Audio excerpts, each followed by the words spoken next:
नमस्कार, मी प्रियंका. शंखनाथ न्यूज चॅनलच्या मराठी बातमीपत्रात आपलं स्वागत आहे. बघूयात आजच्या महत्त्वाच्या घडामोडी. जालन्यात अखेर मेडिकल कॉलेज मंजूर झाल्याची माहिती शिवसेना नेते अर्जुन खोतकर यांनी दिली. मागच्या काही वर्षांपासून शहरात मेडिकल कॉलेज व्हावं यासाठी लढा सुरू होता. मोदी सरकारच्या काळात महाराष्ट्रात 14 मेडिकल कॉलेजला मान्यता मिळाली आहे. त्यात जालना शहराचाही समावेश आहे. अर्जुन खोतकर यांनी मंत्री हसन मुश्रीफ यांना भेटून आचारसंहिता लागण्याआधी जालन्यात तात्काळ याला मान्यता द्यावी अशी मागणी केली होती. त्यानुसार राज्य सरकारनं मेडिकल कॉलेजला मान्यता देत 100 जागा भरण्यात येणार आहेत. त्यामुळे जालनेकरांसाठी ही आनंदाची बाब असल्याचं खोतकर म्हणाले आहेत. प्रवेश सुरू होणार. खूप आनंदाची गोष्ट आहे. गेल्या अनेक दिवसाचा आमचा लढा हा आज यशस्वी झालेला आहे. 100 जागा त्या ठिकाणी आता ॲडमिशन्स आपल्याकडे या ठिकाणी होणार आहेत. मुळामध्ये WHO युनोच्या निकषाप्रमाणे डॉक्टरची संख्या ही लोकसंख्येच्या प्रमाणामध्ये नाही अशा प्रकारचा केंद्राचा अहवाल त्या ठिकाणी होता. ग्रामीण भागामध्ये विशेषतः डॉक्टर नाहीत अशा प्रकारचा अहवाल होता. मग केंद्र सरकारने, मोदी सरकारने हा निर्णय घेतला की देशामध्ये आपल्याला अशा पद्धतीचे डॉक्टर्स जास्तीत जास्त केले पाहिजेत म्हणून 124 कॉलेज देण्याच्या संदर्भातला निर्णय झाला.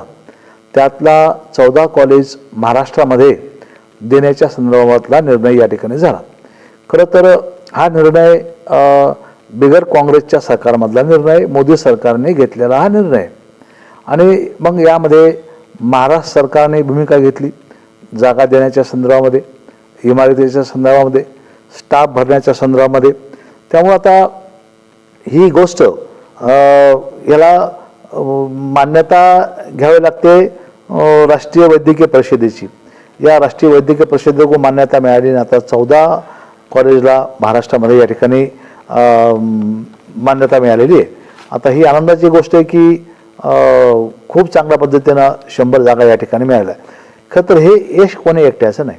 आमचा हा संघर्षाचा लढा आणि माननीय मोदी साहेबांनी हा निर्णय घेतला की राज्यातल्या सर्व भागामध्ये आणि त्यात राज्य सरकारने, माननीय एकनाथ शिंदे साहेबांनी त्यामध्ये खूप प्रयत्न केले आणि माननीय एकनाथ शिंदे साहेबांनी या संदर्भातला निर्णय घेतला आणि तो निर्णय आज या ठिकाणी झाला. त्याबद्दल मी माननीय एकनाथ शिंदे साहेबांचे आणि सेंट्रल गव्हर्नमेंटचे मनापासून आभार व्यक्त करतो.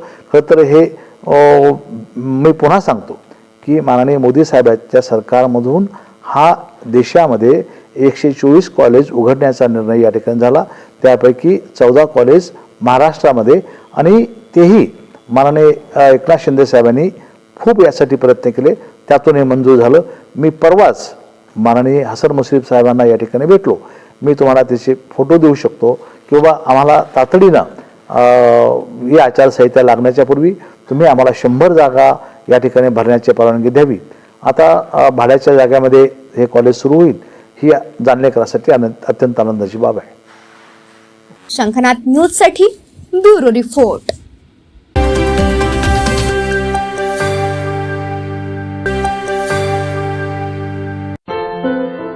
क्या हुआ बहू? माँ, पाइल्स की बहुत तकलीफ हो रही है. तो तुम गुदरोग सर्जन के पास क्यों नहीं गई?